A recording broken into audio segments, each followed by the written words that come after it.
Hey everybody, it's Locke here, and I wanted to preface this show just because it is a special episode of whatever this is called, Gaming Alchemy Radio, I guess.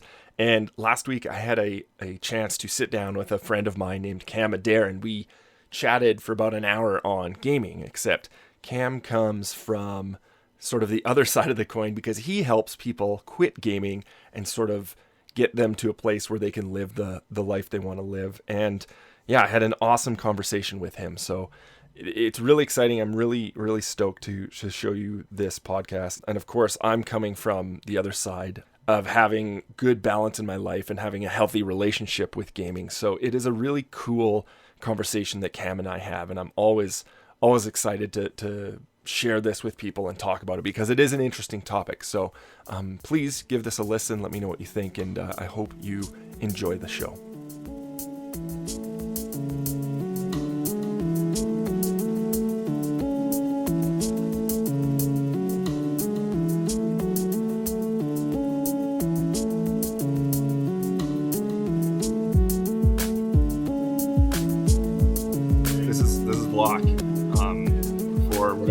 This Gaming Alchemy Radio.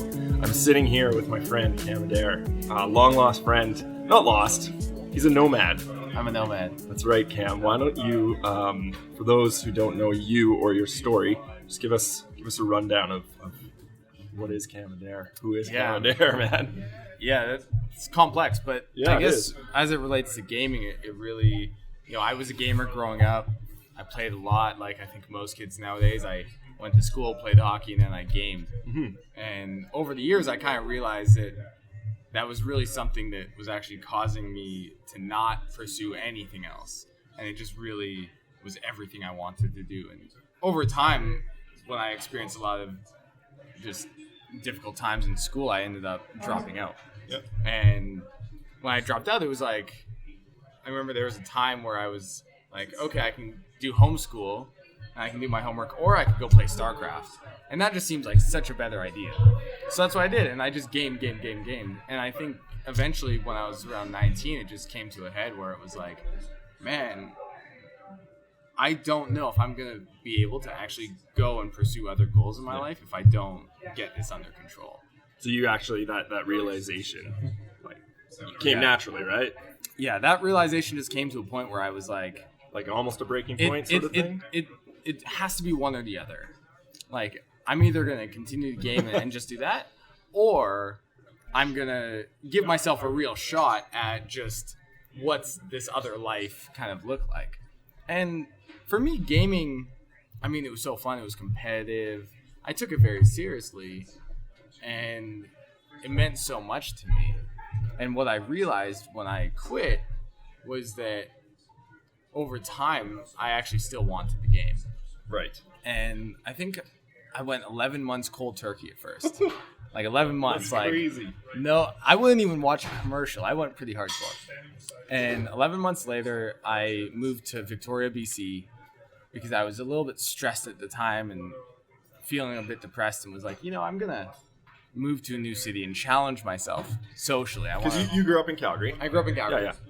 And I got there and I was overwhelmed. I was just overwhelmed at the prospect of how am I going to learn how to make new friends? I'm 20 years old, 19 I think at the time, and that was just too overwhelming. So instead I just played StarCraft. Yeah. And what in Victoria? In Victoria. You naturally slid back into what that. What happened was my roommate, I had just moved in with new roommates, and the very first day we were talking, we talked about our gaming history. And he was a competitive guy, a professional poker player at the time. Oh, cool. And he was like, I played StarCraft, you played StarCraft. I'm going to go buy StarCraft and we're going to game. And I was like, no, I've quit. And I knew back then in that moment that, I should not play. Yep. I wasn't at a point yet where I felt comfortable with that. And especially moving to a new city where you're like, okay, I kind of have to carve out this new life for me. Or yeah, exactly. Sort of learn how to live life. Exactly. So he came home that day. I remember I was working on my laptop, and he came home and dropped StarCraft in front of me. And I was like... StarCraft 1? StarCraft 1. Oh, yeah, man. StarCraft 1. And I was like, oh no, right? And so we played, and he absolutely destroyed me. absolutely, like, it was embarrassing. He just destroyed me. And that... Had he played before? He had played before. Okay. He had played before. And, for me, I think it had been maybe like 7 or 8 years. It had been a while. Yep. He probably had played more recently. Than you had in your whole career. Right, Yeah. but he was a very good player. And he just annihilated me. And that night, I committed to playing until I could beat him. Yeah. Great. Until I could beat him. And it took 5 months. Yep. And I literally played all day, every day. Like, I'd wake up at 6 p.m. every day and stay up till 6, 7, 8 in the morning. And that's all I did. And eventually, that had an impact on him, too, because he saw that I was gaming so much and that I was improving so quickly that he realized he needed to start playing, too. So it was this arms race, right? Really, yeah. And eventually, him and I had a lot of fun playing, like, 2v2, and we'd be in the same room, so we'd be shouting at each other. You have a natural advantage. Our third roommate was like, what is going on? Like, what's happened to my friends? And we joined the UVic StarCraft Club on Saturdays. So instead of going to the club to meet people, we're like at UVic playing games. And it was 5 months where that's really all I did. And in some ways, that was a big wake-up call. Because I was like, wow, this is something that really this is something much more serious than I ever maybe considered. You're not going to parties, you're scraping by on homework, Exactly. Yeah. But it was also a blessing because at some point I realized that I would need to move on, and I would probably need to move on for good. Not to say that I can't play games now. I could definitely, we could go play and it would be no problem. But just my identity as a gamer would move on. And that was important in Victoria because I realized that I wanted to have that last hurrah. When I was 11, I played StarCraft, and my parents at one point had taken it away. Yep. And I still remember that last game I was playing, and I was like allowing the game to go on as long as possible because I knew that was the last game I was going to play. And they took it away, and so I never got to close that chapter of my life. So during that 5 months, at one point I said, I'm just going to allow myself to play until I move back home at Christmas, and I'm just going to play as much as I want. I'm going to give it that last shot because now I know I'm coming into adulthood, and I know that I have to take responsibility, and I know that I'm going to have to move on. Right. And that, I think that was actually huge in you could say my recovery if you want, because I gave myself that chance to just play as much as I wanted for that last time. And that time for me was 5 months. And then I moved on. And at some point I realized that I was playing for specific reasons. So it wasn't even necessarily about the games. Right. When I moved to Victoria, the stress was overwhelming of how do I make friends? How do I feel good about myself? I was feeling depressed at the time. And so games fulfilled that naturally. Yep. So I wrote this article online in May 2011. Yes, the article. How to quit playing video games forever. And it just took off. Yeah. And that was something I never really expected, but I knew that on some level I knew that it would be big.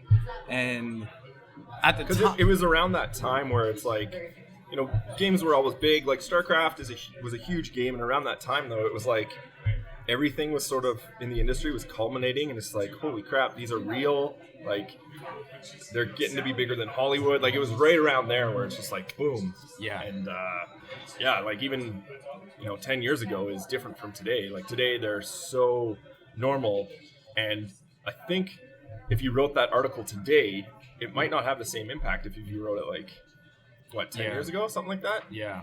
Absolutely. And it's totally different now. And I think there's different aspects to it, but one of the aspects for sure is the easy access.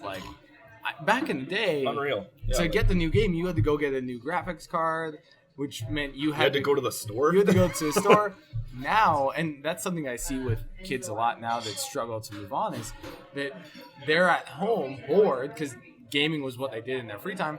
They're bored, and all they have to do is literally pick log up their on. Phone.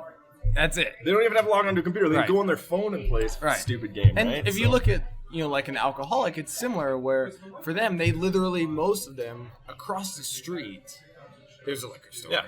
And so, of course, that makes it harder because it's the temptation's right there. The barrier of entry is so low that it's hard to resist. Like, our willpower isn't that strong, right? And so I wrote this article, and at the time, it was more of a rant.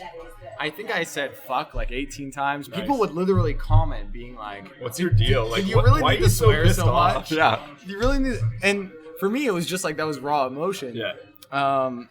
And I edited the article one time to take out some of the swear words.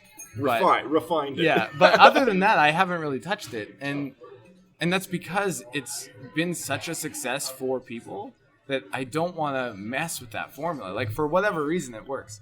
But at the time, the other articles online were just terrible. They were things like study more or hang out with your friends, or even a suggestion to drink more water because that's going to help you quit playing video games, or to give the games to a younger cousin. And there were just these suggestions that Those were some weak ass suggestions. They were coming from an adult who was given a task of like, how should someone quit playing video games? Yeah. And I know that gamers have a very specific personality that we have to respect. And one of the elements is that if they don't respect you, if they don't trust you, they're not going to listen to you. Period. Yep. And so for me, I think I had like 3 paragraphs alone of my gaming history. So they could see like, oh man, I this actually life's did legit. game. Yeah. And the article's been a huge success. It's helped a lot of people. And it's just kind of snowballed from there into the TEDx talk. And yeah, that was another thing. Like, we met through mutual friends. at which the was same awesome. table. At this exact same table we're sitting at in a coffee shop in Calgary here. And we all... I grew up with some people. We met through different industry things, but like, we all, I think, share a couple, personality traits of, we're all hungry.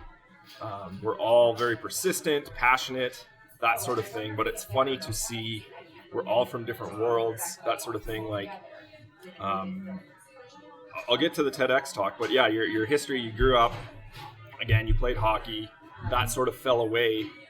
When I was 18. For different reasons and stuff like that, like not the right crowd. So I can see like the barriers to gaming are there's none, right? Whereas like if you think of what other kids would do, whether it's go outside, play sports, that those still hold barriers, and it's such an easy thing to just fall into gaming and do that just because.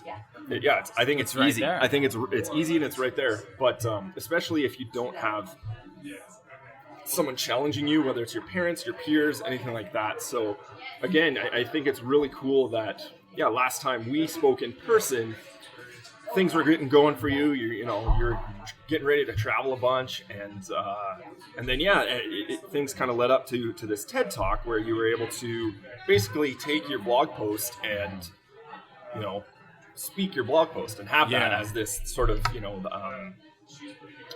I guess not soapbox moment, but just a really a great audience, I'd say. I think TED Talks is one of the most informative and really, there's good TED Talks and there's bad TED Talks. There's a very wide variety of them. But I mean, I remember watching your TED Talks and it's like everything's on point. And I don't know. I'm curious to hear your thoughts after giving that talk. Mine lies somewhere in the middle between horrible and good, right? Because you want to be able to do it better and grow and refine and change it. But I really respected your talk because I like I said, gaming for me is just, it's a way of life. But I've never let it like lead me. Like it's never taken over. It's never taken over. But I would say that it's always in the back of my mind. Like I do have that problem of just like I would rather just go play a game right now. And it's for such a myriad of reasons. It's less and less like, I would never say my taste in gaming came from like, just escape.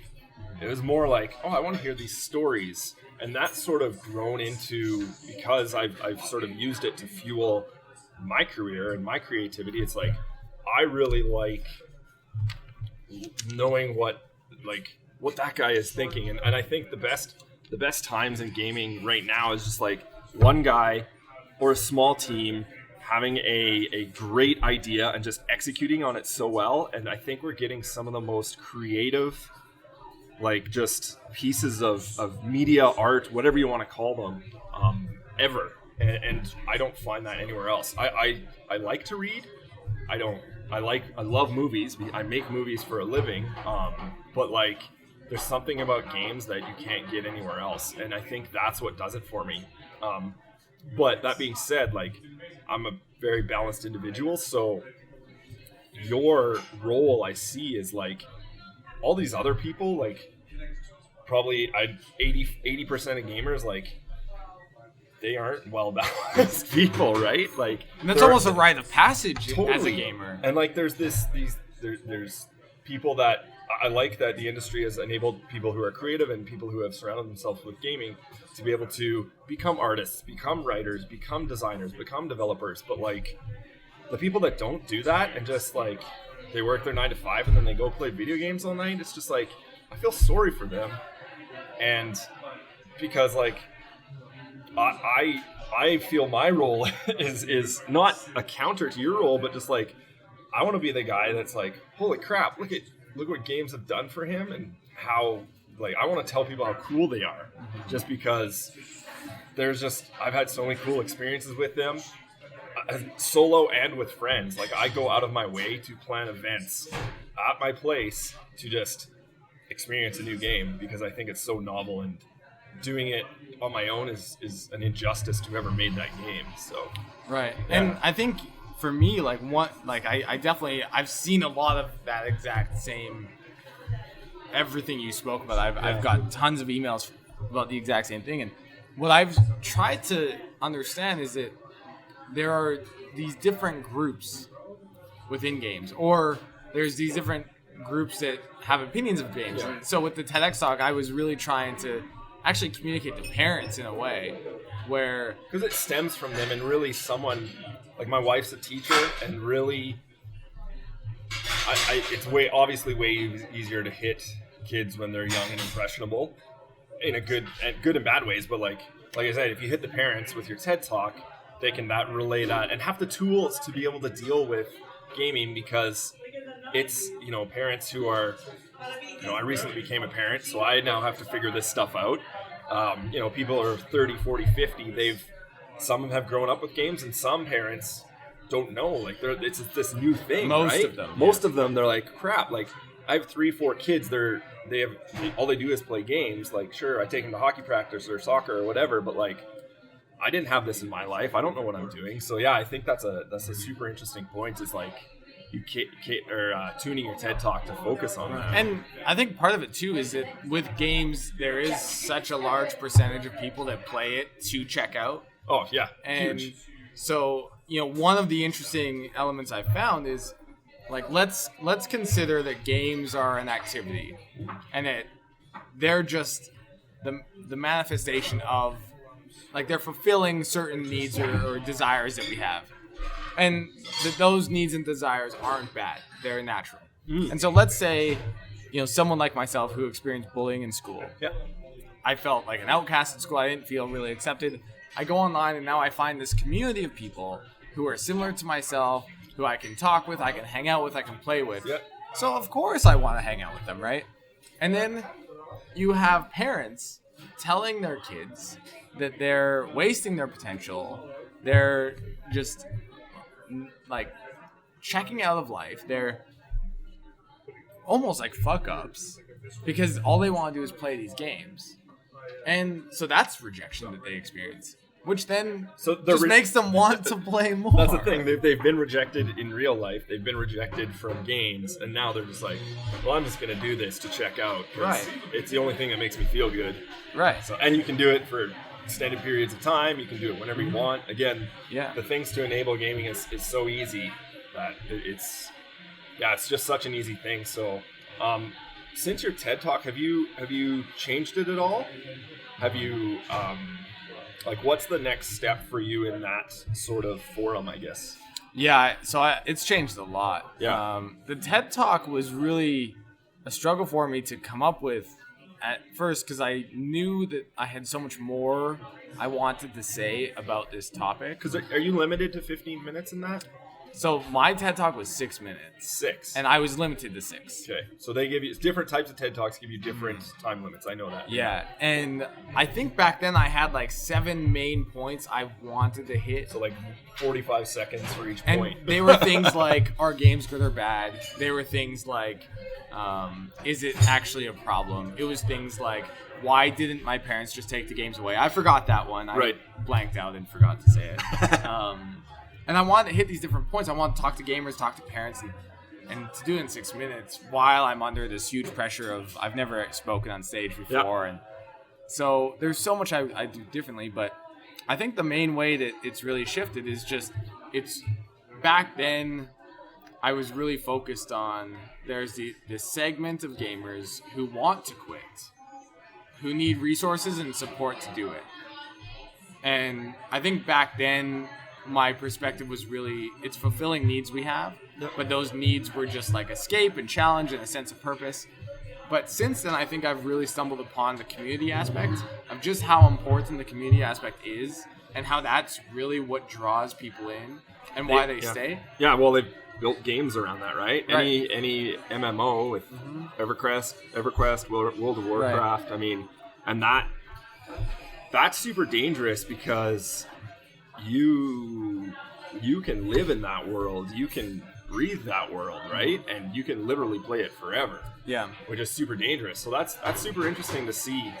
And it's not specific to those games. They're just that's naturally what you think of when I think community for games. But you could do that. It could be gaming forums. Gaming forums. Like exactly. I got my start making videos for a gaming forum. Right. It's like someone got really excited about something I did, or like said, "Hey, that's a cool thing you said," and it's that natural. Those natural endorphins start to pop up, and that's stemming from your hobby, from gaming. So of course you're going to fuel that, right? Yeah, and so, a great example I think is, when a parent's telling a 15-year-old kid to stop playing video games, what they're actually telling that 15-year-old kid is to stop having friends and to go find new friends, which as a 15-year-old kid, like, of course you're not able to do that. You have no idea. Even if you're like, okay, I'm in. I'm going to quit these games and I'm going to go. Who wants to be friends? And they literally, like, I get these emails from these kids and they're like, I want to quit playing, but I have no friends.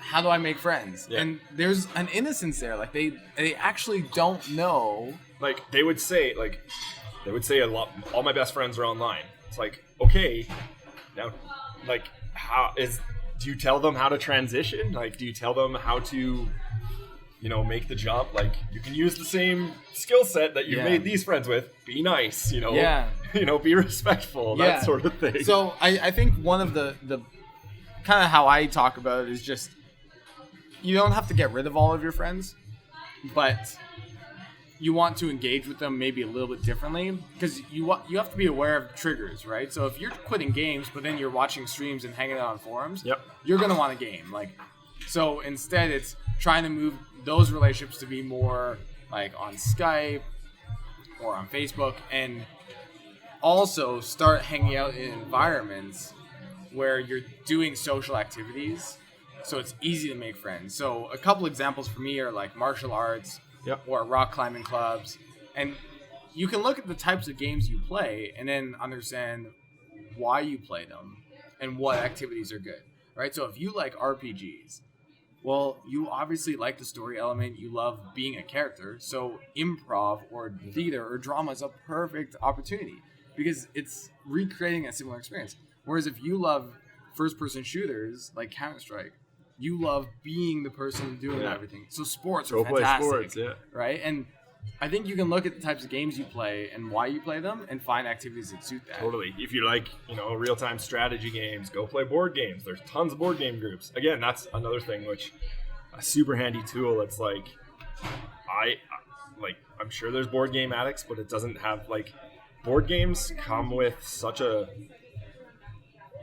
you take everything good that you have with that online community and you translate it to an in-person community. And really, that's I don't like playing board games online. They have them everywhere. The iPad has made a very, very easy to play board games online, and like sure if you have a couple turns or whatever, but like it's awesome like sitting down 4 to 6 people, have a couple beers, play some board games. Like there's nothing like it, and you're getting the exact same thing that you would if you went and did a raid or whatever, or played a game of Counter-Strike or anything like that. And so I think it's trying to figure out a way to make finding new friends or making new friends easy. Yeah. And the easiest way is do a social activity, because by doing that you are now surrounded by like-minded people, and you're there and you already have things in common, and it's easy to have conversation. Yeah. And so I think that's a really good thing. But the other element, so community is the main element I think I've seen since the TED Talk. Yep. The other one is just the identity piece. And I think that's why when parents try to take games away from their kids, that's so dangerous. Because if you imagine, let's go back to the scenario where you're playing games because you feel like an outcast at school, and then your parents are telling you that you're like just screwing up your life playing these games, and then they go to take them away, and that's all you have. That's your entire world.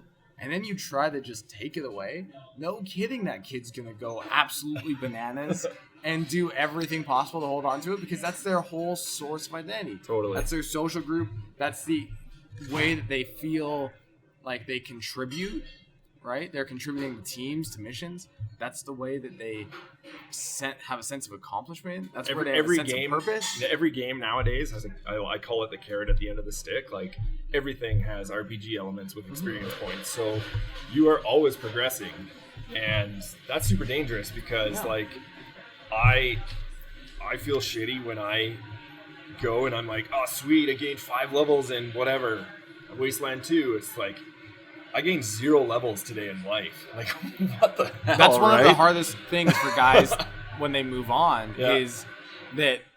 So for gaming, I think 2 components. One, it's the barrier of access is just so low now that it's right there, and that's instant simulation, instant dopamine hit, like all of it's there. And the other component is that you can get that stimulation. It's that sense of accomplishment. It's that instant ability to get it. Whereas in life, I can look back now, 2 years since I've been home, and see, wow, I've made so much progress. But that's only because it's been 2 years and now I'm able to look back. Yeah. Right? Whereas typically, growth in real life takes more time. Yeah. But I do believe there's a different level of fulfillment in it, because you experience it more in your body. You just general senses, you just experience a greater depth, I think. And that to me would be the difference between playing a video game and going skydiving.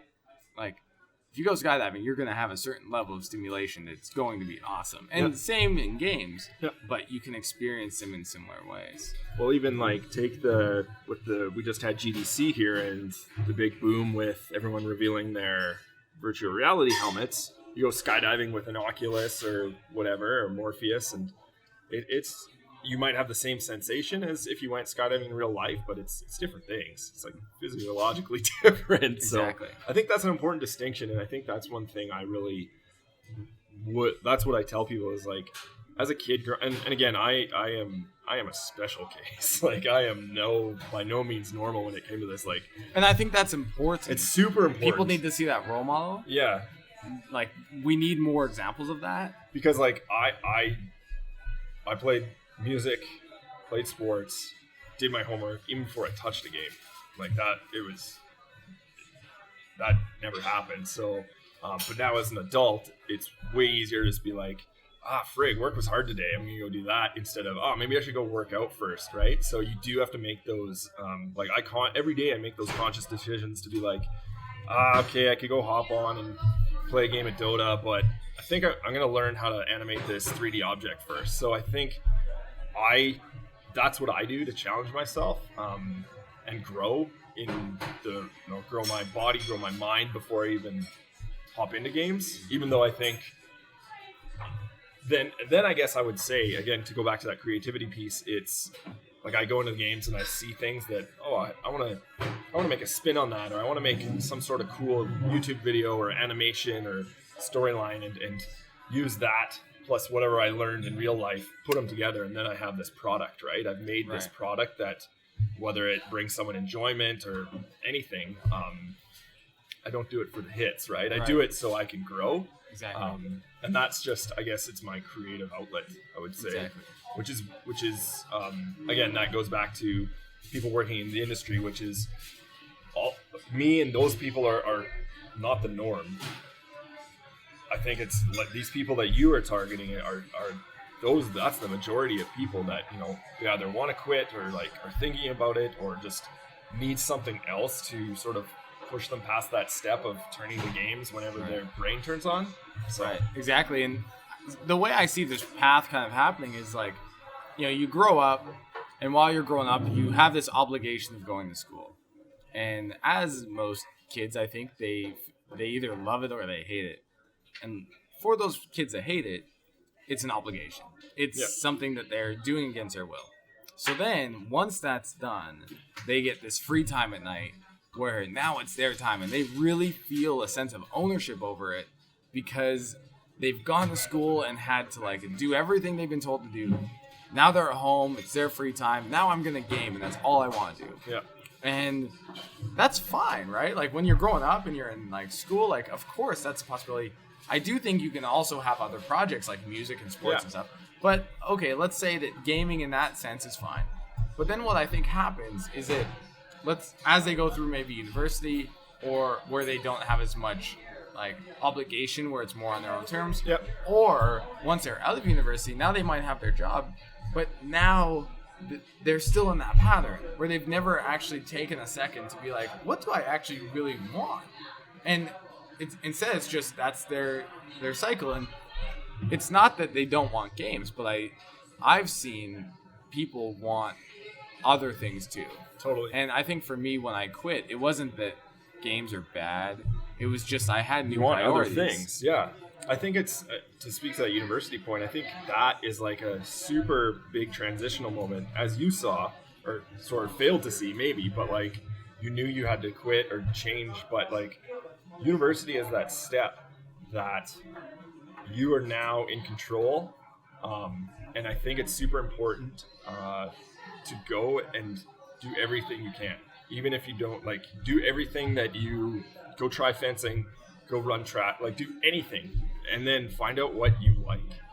That is like, because your parents aren't driving you to practice, they're not forcing you to play piano at that point. Like, go check out different stuff, because then you can sort of hone in on what you're good at, or like pick a couple things that you really enjoy and sort of build your identity. And it's really easy in university, as I saw, and people go party and that's what they do. People go play games and that's what they do. People just work out. It's just like, I think you got to balance yourself so much, because I think that's one of my strengths is able to balance everything. And I know we keep talking about like gaming in moderation. That's important, but I think even before that, you have to become a balanced person. You can still be a specialist. You can be an amazing comic book artist and do comics and just do that, but like balance that out with something, right? There's got to be some yin yang there, I think. Exactly. And I think that really comes down to like finding some new goals, finding some new activities. Totally. And as a gamer, if you're struggling to balance it out, I do think that in my situation, I took games away, and that just made it so much easier for me to then build that foundation. Yeah. And I think 90 days is a good 90 days. Research would show allows your the way dopamine registers in your brain to kind of like switch and rewire. So 90 days is great, where that gives you enough time to really focus on this stuff, and then you can look at games or whatever. But I think it's the main difference I see in this. I think this is a really important distinction, is that a lot of gamers will say, well, like, I have so much fun playing games, but there's a difference between having fun and being happy. Yeah. And I think that's the difference between feeling stimulated and being fulfilled. Totally. And that's the difference is if you're gaming and you want to game, then absolutely game, but hold yourself accountable to whether or not you're feeling fulfilled as an individual. And if not, then that's where, regardless of whether it's games or the gym or comic books or any of it, that's where you need to take a really honest look at your life and say, what's working, what's not, what's helping, what's not, and start making some changes to get back to a place where you are fulfilled. Because then from that place, you can play some games, you can hang out with some friends, and it's just not such a big deal. Yeah, it's just a part of life at that point. Exactly. Yeah. Exactly. And I guess my advantage, I realized that like I was like 10, right? It's just like, it's just like a part of life. It's like, oh, this is sweet. Let's keep doing this. So and if another thing gamers will say is, I'm so passionate about gaming, and so if you are, then own up, take responsibility, and make it something. Like learn how to code or learn how to draw or something. I love examples like yourself. I love examples like Ash from So Hey Ash, what you playing? Because I know, like, hanging out with Ash, I'm inspired by how much she loves gaming, and it's a true love. It's fulfilling for her, and she's also taken it and created something with it, where now that fulfills her ability to not only play games, but also live her life and do it with so much passion and fulfillment. Awesome. So if you do love gaming, then own it and make it something. Instead of just, if you love gaming, but all you want to do is game, and you don't want to participate at all in the rest of your entire life, I can say that's not a healthy relationship. I don't think so. I mean, and I for one, like, turn off that stream, go learn Photoshop and make a cool game poster. Something, right? And I think that's, streaming is weird. It's super weird and it's super new. And I think it's something that, like, it'll be this next generation's TV. Mm-hmm. You think? Yeah, when gamers quit, the two biggest problems that they run into, other than what do I do with my time, and how do I make friends, those are the two questions. But what ends up happening a lot is that they quit games, but then all they do is watch streams on YouTube all day or hang out on Reddit. And I think that speaks to the fact that when gamers quit, they don't actually know what to do with their time. And that's because they've never actually really had other things that they've done. Yeah. And so your suggestion of just trying new things, I think, is fantastic. Like, I actually have a list of 60 plus different ideas that we've been compiling. Yeah. Gamers have been compiling, where we're like, pick one of these. What's every idea possible we can come up with to give you every option possible of, here's something you can try, here's something you can try. But what I think is, there's two different frameworks I think are good to finding that balance. One, pick an activity that you can do that's mentally stimulating. That's like, because games fulfills that. Yep. So that's like maybe learning an instrument. Pick an activity that helps you make friends. That's like social, and gets you out of the house. And ideally is some sort of physical activity. Yep.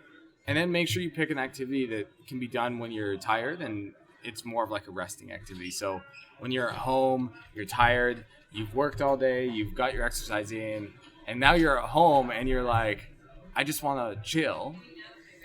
Pick an activity that's good for that, because that's typically when people tend to game, is when they're like, I'm bored, I don't know what to do.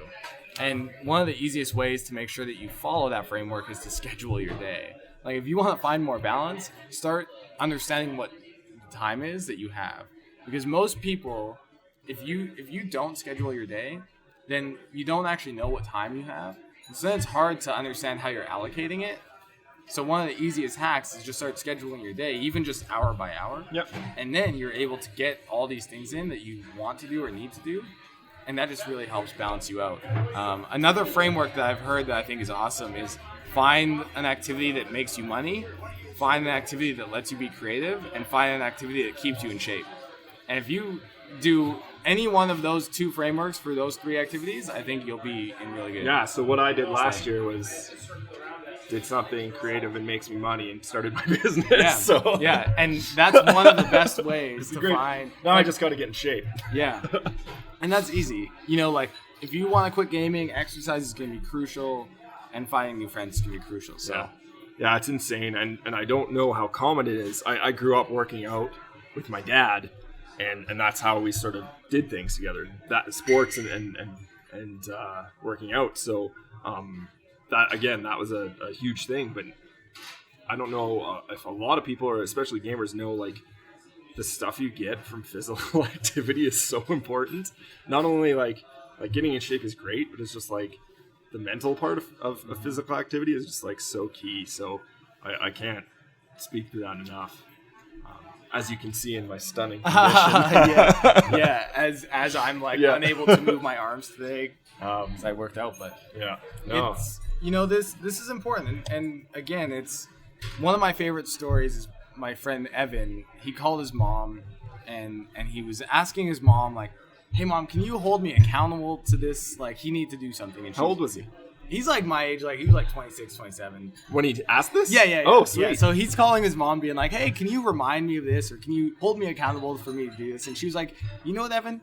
Why don't you hold yourself accountable?" And I thought, and he was like, "Thank you for saying that." And I use that story all the time because for me, it's like at some point, you have to start taking ownership and responsibility of your life. And you get to choose. And so now choose. Like that's both a blessing and a curse, right? Like the actions that you've taken have maybe got you into a position where gaming isn't necessarily as healthy in your life, or your life, let's say your life isn't as healthy as you want it to be. But just like those decisions brought you to that point, you still have the power to then make different decisions to bring you to a different point. Yeah. And it's just identifying that. And yeah, starting a business can be a great way to do that. Yeah, that's huge. I think that's cool. And that's, it's been, again, dangerous territory for me because I work at home. It's just like my computer is always there. Yeah. I work on my computer. I surround myself with my computer, which is huge for scheduling. It's like, yeah, I got to go to soccer practice at 8. And like having all these things to cut up your day is super important, especially if you have that type of lifestyle, right? So, and again, I got out of the office as soon as possible because I think that's another thing where, to repeat your point, like gaming is easy to do when you're tired. So when you get home after a 9 to 5, you can go do that really easily. Right. So yeah, it's like schedule something at 6 o'clock or at 5:30 or whenever you get home to go do that, whether it's a dog walk or, a run or write a piece of music, which is super key. I think that's a huge step. I really like that triad, the mental, social, physical, tired triad. Because that's what a I've good seen spot check. Those are each of the elements that gaming fulfills touches a on. lot of them. And one activity typically isn't going to do all of them. Mm-hmm. And it's a weird Venn diagram. Yeah, that gaming is in the middle of. yeah, exactly. And so it's like, recovery through committee. You're going to have a couple different things, and then just remember, like, if gaming is the thing that you're good at, which most gamers I find who struggle with playing too much tend to be really good at what they do. Yeah. You were able to get good at gaming, which means there was a certain way you approached gaming that allowed you to do that. So now just apply that to anything else you want. Like play a lot, play consistently, focus on learning from other people who are doing great, focus on meeting other people who are like-minded. Like all these different things, educate yourself. Yeah. All these different things are how you got good at gaming. And if you apply that to anything else you want to do, you'll get good at that too. And just try it. Like take 30 days off, take 90 days off and try it, and then see how you feel, and you can go back to it. What do you think of gamifying things like whether it's learning a new language or learning an instrument? Do you think that's a healthy tool, or do you think it's again, maybe it applies to that subset of people who need to go cold turkey? Like, what do you think about that, the gamification of tools like that? I think it's a take on psychology, right? Yeah. And so I think gamifying is kind of cool. I also think that the way a lot of people do it make it really, really lame. Yep.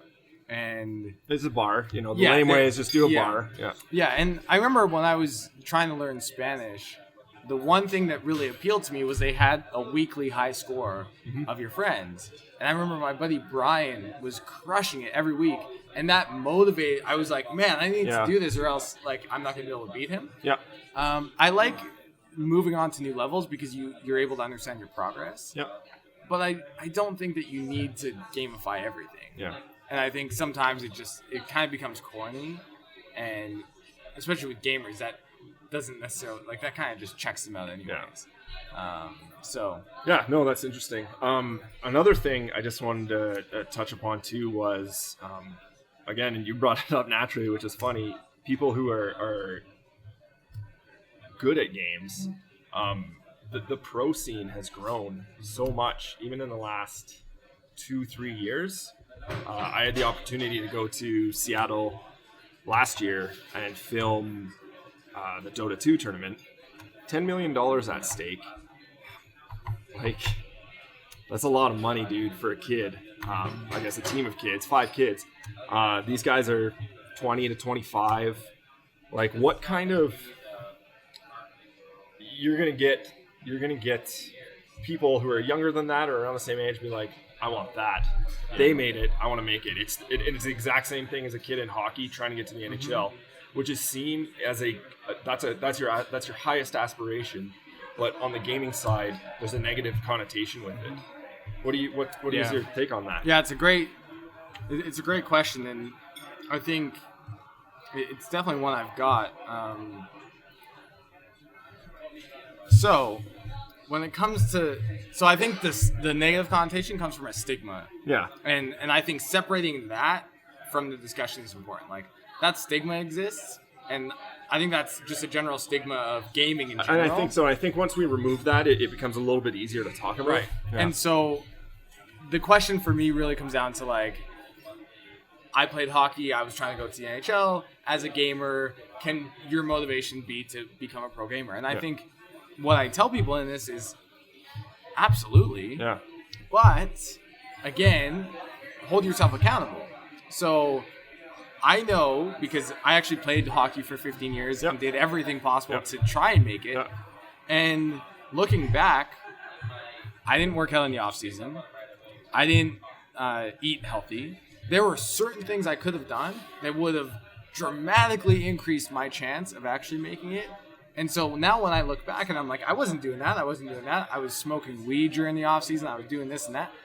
Was I really actually taking it seriously? Or was I just pretending that I actually wanted it? You're decent at it. You could go out. I was decent at it, and it was fun, and it allowed me to feel confident. But I wasn't really honestly pursuing it. Yeah. Compared to other people I know who were busting their ass in the off season, eating really healthy, and really taking it as something they were trying to do. And so that comes down for gaming. It's like, absolutely you can. And you'll never hear me say, well, you only have a 0.008% chance of doing it. I just don't believe in that. But you do only have that percentage chance. So you have to hustle. Hustle your ass off. And that doesn't mean game all day long. Yeah. That means of all people that need to be in balance, you're that person. Totally. Of all people that need to really have a healthy relationship with gaming, you're that person. So if pro gaming is something that you want to do, then do it. But take full responsibility for that.